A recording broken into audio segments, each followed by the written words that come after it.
इसीलिए आप कह सकते हैं हमने बदलते हुए भारत को देखा है। आज आप देख रहे होंगे दुनिया के अंदर भारत का सम्मान बढ़ा है, सीमाएं सुरक्षित हुई हैं, आतंकवाद और नक्सलवाद की समस्या का समाधान हुआ है। कांग्रेस और समाजवादी पार्टी की तरह नहीं, जब इनकी सरकार समाजवादी पार्टी की राज्य में थी और कांग्रेस की केंद्र में सरकार थी, रोज बम विस्फोट होते थे। कभी अयोध्या में बम विस्फोट, कभी काशी में, कभी लखनऊ में, कभी दिल्ली में, कभी मुंबई में, कभी अहमदाबाद में। देश का कोई कोना नहीं छोटा था जहां विस्फोट न हुए हो। और जब हम तत्कालीन सरकार से कहते थे कि आतंकवाद से निपटो, वो कहते थे कैसे निपटे आतंकवादी, तो सीमा पार से। बहनों और भाइयों, एक बहाना था।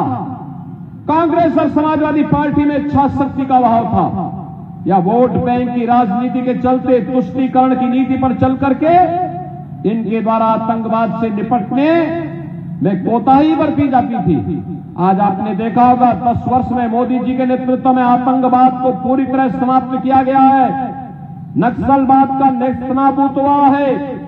और अब तो जोर से पटाखा फट जाए ना तो पाकिस्तान सफाई देता है कि साहब मेरा हाथ नहीं है, क्योंकि इसे मालूम है ये नया भारत है और नया भारत छेड़ता नहीं है, लेकिन अगर कोई छेड़ेगा तो उसको छोड़ता भी नहीं है।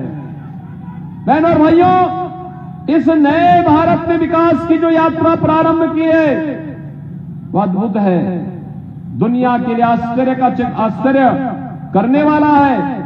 2 लेन, 4 लेन, 6 लेन, 12 लेन के हाईवे बन रहे हैं, एक्सप्रेस हाईवे बन रहे हैं, एयरपोर्ट बन रहे हैं, एम्स बन रहे हैं, IIT, IIM, ट्रेन की नई नई सुविधाएं, कहीं वंदे भारत ट्रेन, कहीं अमृत भारत ट्रेन, और कहीं पर नमो भारत ट्रेन के रूप में दुनिया की बेहतरीन मॉडल ट्रेन की आज भारत स्वयं ही अपने यहां उसका प्रोडक्शन भी करता है और जनता जनार्दन की यातायात के लिए उन्हें उपलब्ध करवाता है।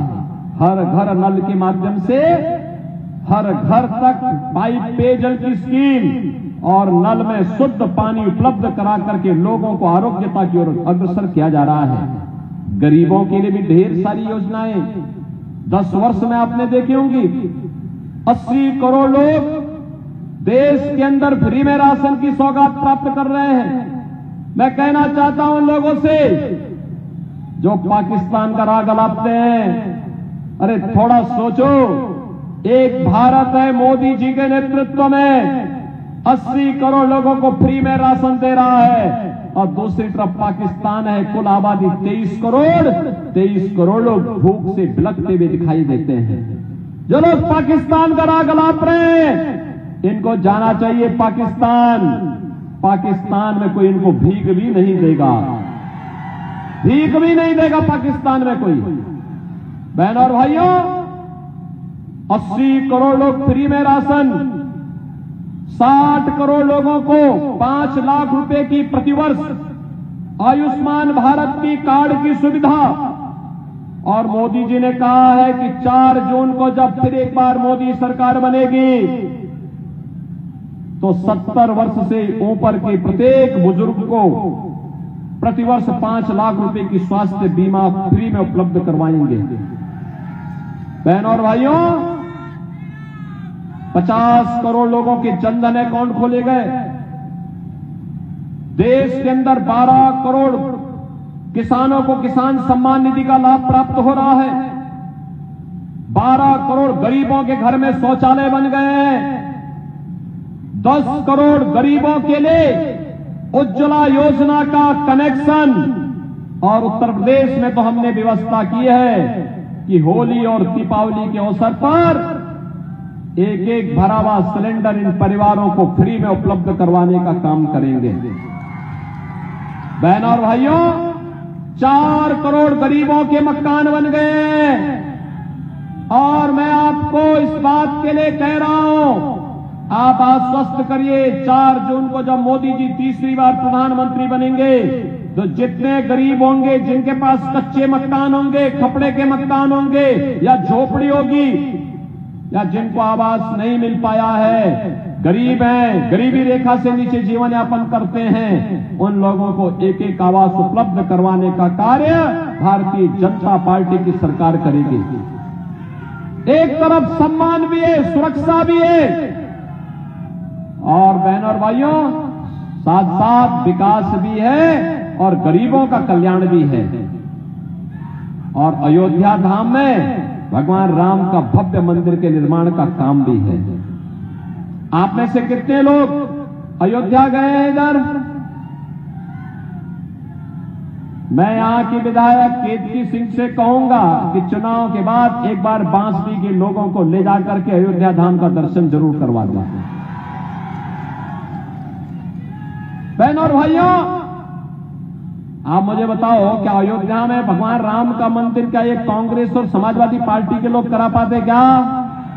अरे राम भक्तों पर गोली चलाने वाले लोग हैं, ये आतंकवादियों का समर्थन करते उनके पैरोकार हैं, ये राम भक्तों पर नहीं, ये तो राम द्रोहियों के साथ इनकी दोस्ती है, राम भक्तों के साथ नहीं। और इसीलिए बहनों और भाइयों, अयोध्या में अगर आप जाएंगे आपको लगेगा अयोध्या धाम तो फिर से त्रेता युग की अयोध्या आ गई। प्रभु राम की कृपा साक्षात अयोध्या धाम पर हम सब पर बरस रही है। ये सभी काम केवल भारतीय जनता पार्टी कर सकती है, लेकिन दूसरी तरफ कांग्रेस और समाजवादी पार्टी का जो गठबंधन है, बहनों और भाइयों, ये गठबंधन कहता है मिलकर के लड़ेंगे, चुनाव जीतेंगे तो मिलकर के लूटेंगे, और चुनाव हारेंगे तो 4 जून को फिर से टूटेंगे। आप देखना 4 जून को फिर इनकी दोस्ती खंड खंड में विभक्त हो जाएगी। ये केवल स्वार्थ के लिए लड़ रहे हैं, स्वार्थ के लिए मिलकर के लड़ रहे हैं। इन प्रकार सत्ता प्राप्त करने के लिए झूठ का सहारा ले रहे हैं। आज ये कह रहे हैं, झूठ बोलते हैं, कितना मनगढ़ंत का सत्य बोलते हैं। कहते हैं कि बीजेपी अगर सत्ता में आ जाएगी तो संविधान बदल देगी। अरे संविधान का तो सबसे ज्यादा सम्मान भारतीय जनता पार्टी करती है।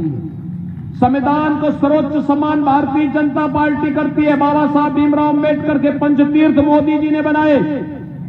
ये असत्य वाचन क्यों इनके द्वारा हो रहा है? केवल इसलिए जिनसे जनता जनार्दन को आपस में बांटा जा सके, विकास के मुद्दे से ध्यान हटाया जा सके, गरीब कल्याणकारी मुद्दों से ध्यान हटाया जा सके, सुरक्षा जैसे मुद्दों से ध्यान हटाया जा सके, और गरीबों के उत्थान के लिए मोदी जी के नेतृत्व में जो काम हो रहा है इससे ध्यान हटाया जा सके। बहनों और भाइयों, हम सबको याद रखना होगा, कांग्रेस और समाजवादी पार्टी का घोषणा पत्र कहता है कि सत्ता में आएंगे तो ओबीसी और एससी का आरक्षण ये मुसलमानों को बांटने का काम करेंगे। क्या आप इसको स्वीकार करेंगे? क्या इसको स्वीकार करेंगे क्या? लेकिन ये लोग इस शरारत में लगे हैं। इनका घोषणा पत्र कहता है कि अगर सत्ता में आएंगे तो तालिब यानी पर्सनल लॉ लागू करेंगे। पर्सनल लॉ का मतलब जानते हैं आप? पर्सनल लॉ का मतलब तालिबानी शासन। बेटी स्कूल नहीं जा पाएगी, महिलाएं बाजार नहीं जा पाएंगी, महिलाएं घर के बाहर नहीं निकल पाएंगी, बुर्का पहन करके घर के अंदर दुबकना पड़ेगा। भारत के अंदर शरिया कानून लागू करने का कुत्सित प्रयास है समाजवादी पार्टी और कांग्रेस के लोग करना चाहते हैं। भारतीय जनता पार्टी इसको एक सिरे से खारिज करती है और इसका विरोध करती है। और मैं इसीलिए कहने के लिए आया हूं, भारतीय जनता पार्टी ने मोदी जी के नेतृत्व में तो नारी शक्ति वंदन अधिनियम पारित किया है। 33% सीटें महिलाएं ही विधानसभा और लोकसभा में जीत करके जाएं, ये प्रावधान भारतीय जनता पार्टी ने प्रदेश में और केंद्र में किया है। एक तरफ भारतीय जनता पार्टी आदि आबादी को सम्मान दे रही है और दूसरी तरफ 3 तलाक की कुप्रथा को फिर से लागू करने के लिए कांग्रेस और समाजवादी पार्टी का एक गठबंधन आपके बीच में आया है। बहनों और भाइयों, एक खतरनाक बात है और कहते हैं अपने घोषणा पत्र में कांग्रेस और समाजवादी पार्टी के लोग कहते हैं सत्ता में आए तो अल्पसंख्यकों की रुचि के अनुसार खान पान की स्वतंत्रता उनको देंगे। बहनों और भाइयों, मैं पूछना चाहता हूं, बहुसंख्यक और अल्पसंख्यकों का खान पान कहां अलग है? अरे जो आप खाते होंगे वही वो भी खा सकते हैं। आप रोटी खाते होंगे, चावल खाते होंगे, सतुआ खाते होंगे, बाटी चोखा खाते होंगे, यही वो भी खा सकता है। लेकिन बहनों और भाइयों, एक जगह में आके ठहराव होता है। जब कोई मुसलमान कहता है कि मैं गौ मांस खाऊंगा,